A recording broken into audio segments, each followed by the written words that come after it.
കാനഡയിലെ Metis, ഇന്യു, first Nations സമുദായങ്ങളിൽ നിന്നുള്ള പ്രതിനിധി സംഘങ്ങൾ വത്തിക്കാനിൽ ഫ്രാൻസിസ് പാപ്പയുമായി കൂടിക്കാഴ്ച നടത്തവെയായിരുന്നു ചരിത്ര പ്രാധാന്യമേറിയ മാപ്പപേക്ഷ പാപ്പ നടത്തിയത്.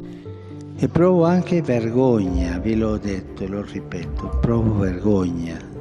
കാനഡയിൽ സഭാ നേതൃത്വം നടത്തിയിരുന്ന റെസിഡൻഷ്യൽ സ്കൂളുകളിൽ തദ്ദേശീയ ഗോത്രവർഗ്ഗക്കാരായ കുട്ടികൾ നേരിട്ട ചൂഷണങ്ങൾക്കും അതിലൂടെ ഗോത്രജനതയ്ക്കേറ്റ മുറിവുകൾക്കും പാപ്പ ഹൃദയം തുറന്ന് ക്ഷമ ചോദിക്കുകയായിരുന്നു.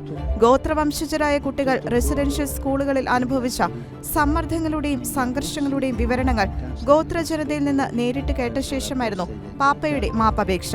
കത്തോലിക്ക സഭാംഗങ്ങളുടെ ഭാഗത്തു നിന്നുണ്ടായ ദൗർഭാഗ്യകരമായ പെരുമാറ്റത്തെ പ്രതി ദൈവത്തോട് മാപ്പ് ചോദിച്ച പാപ്പ കനേഡിയൻ ബിഷപ്പുമാരോട് ചേർന്ന് ഗോത്രജനതയോട് ക്ഷമ ചോദിക്കുന്നതായും അറിയിച്ചു. സഭ, പ്രത്യേകിച്ച് വിദ്യാഭ്യാസ ചുമതല വഹിക്കുന്നവർ ഉണ്ടാക്കിയിട്ടുള്ള എല്ലാ മുറിവുകൾക്കും ചൂഷണങ്ങൾക്കും സാംസ്കാരിക ആത്മീയ അനാദരവിനും മാപ്പ് ചോദിച്ച പാപ്പ ഇവയെല്ലാം യേശുക്രിസ്തുവിന്റെ സുവിശേഷത്തിന് വിരുദ്ധമാണെന്നും അനുസ്മരിച്ചു. കാനഡയിൽ നേരിട്ട് വന്ന് തന്റെ സാമീപ്യം അറിയിക്കുവാനും കുടുംബങ്ങളെ കാണുവാനുമുള്ള തന്റെ ആഗ്രഹം പാപ്പ അറിയിക്കുകയും ചെയ്തു.